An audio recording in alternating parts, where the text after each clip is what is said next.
Hello viewers, কেমন আছেন সবাই?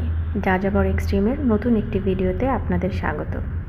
আজকের ভিডিওটি সাগরকন্যা কুয়াকাটা ভ্রমণের 7ম পর্ব, যেখানে আপনাদেরকে দেখাবো কুয়াকাটা থেকে কিভাবে বাসে করে বরিশাল আসা যায়। বন্ধুরা, আপনারা চাইলে কুয়াকাটা থেকে সরাসরি বাসে ঢাকা যেতে পারেন, যেটা তুলনামূলক কম সময়ে এবং কম খরচ হবে। কিন্তু আমরা আপনাদের সুবিধার জন্য তথা এই ভিডিওটি করার জন্য লঞ্চ যাত্রাটি বেছে নিলাম।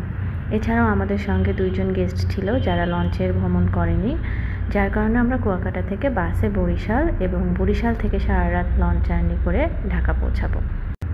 এই পর্বে দেখতে পাবেন কিভাবে আমরা কুয়াকাটা থেকে বরিশালে আসলাম এবং পরবর্তী পর্বে দেখতে পারবেন বরিশাল থেকে সারা রাত লঞ্চ জার্নি করে কিভাবে ঢাকা যাব তার বর্ণনা। তো বন্ধুরা, যে কথা সেই কাজ, আমরা সাগরকন্যা কুয়াকাটা সমুদ্র সৈকত থেকে বিদায় জানিয়ে বাস টার্মিনালের উদ্দেশ্যে যাত্রা করলাম। বন্ধুরা, আমরা কুয়াকাটা শহরের কিছু প্রাকৃতিক দৃশ্য দেখতে দেখতে কুয়াকাটা বাস স্ট্যান্ডে চলে আসলাম। এই হলো কুয়াকাটা বাস স্ট্যান্ড। যারা কুয়াকাটা হতে বরিশাল বাসে আসবেন তাদেরকে একটা কথা বলে রাখি, আপনারা চেষ্টা করবেন একদিন আগে বিআরটিসি এর এসি বাস সার্ভিস টিকিট কেটে রাখতে, কারণ কুয়াকাটা থেকে বরিশাল যাত্রীদেরকে তারা লোকাল যাত্রী মনে করা হয়, যার ফলে হানিফ, ইউনিক, ইগল, সোহাগ এদের মতো ভালো সার্ভিসগুলো টিকিট বিক্রি করে না। যদিও আমরা গত রাতে টিকিট কেটে রেখেছিলাম, কিন্তু বিআরটিসি পরিবহনের টিকিট না পাওয়াতে আমরা চাকলাদার পরিবহনের টিকিট কেটেছিলাম।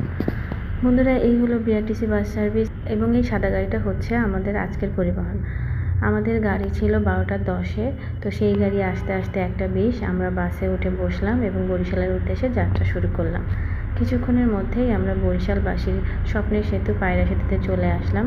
সেতুর টোল পরিশোধ করে আমরা দ্রুত গতিতে বরিশালের দিকে রওনা হলাম। একটা কথা বলে রাখি, আপনারা যদি দিনের বেলা কুয়াকাটা আসেন সেক্ষেত্রে আপনাকে বাস স্ট্যান্ডে নামতে হবে এবং বাস স্ট্যান্ড হতে অটো করে যেতে হবে সমুদ্র সৈকত তথা সমুদ্র সৈকতের নিকটবর্তী হোটেলগুলোতে। তবে আপনারা যদি রাতের বেলা আসেন তাহলে বাসগুলো সরাসরি সমুদ্র সৈকতের পাড়ে নামিয়ে দেবে। আমাদের বাস দ্রুত গতিতে এগিয়ে চলেছে। আমরা মির্জাগঞ্জ ব্রিজ পার হয়ে বরিশাল শহরের রূপাতলী মোড়ে চলে আসলাম। এই দেখতে পাচ্ছেন বরিশাল বিশ্ববিদ্যালয়। রূপাতলী মোড় থেকে বরিশাল লঞ্চ টার্মিনালের দিকে যেতে আমরা দেখতে পাচ্ছি বরিশালের স্টেডিয়ামের পাশেই রয়েছে বরিশাল ক্যাডেট কলেজ এবং ক্যাডেট কলেজের মাঠ। আর কিছুক্ষণ পরে দেখতে পাচ্ছি বরিশালের একমাত্র থিম পার্ক, যেটি প্ল্যানেট পার্ক নামে পরিচিত। এরপরেই রয়েছে বরিশাল শহরের কেন্দ্রীয় ঈদগাহ ময়দান। এসব কিছু দেখতে দেখতে আমরা বরিশাল লঞ্চ টার্মিনালে চলে এলাম। এই হলো বরিশালের লঞ্চ টার্মিনাল। আমরা টার্মিনালে এসে 2টি লঞ্চ দেখতে পেলাম, ঢাকা বরিশাল ঢাকা রুটের মধ্যে। একটি হচ্ছে সুন্দরবন 15 এবং অন্যটি সুন্দরবন 16। বন্ধুরা, আমরা সুন্দরবন 16 লঞ্চটি থেকে কেবিন ভাড়া করি এবং ঢাকার উদ্দেশ্যে যাত্রা করি, যার ডিটেলস আমাদের পরবর্তী ভিডিওতে দেখতে পাবেন। যাযাবর এক্সট্রিমের সঙ্গে থাকার জন্য সকলকে ধন্যবাদ।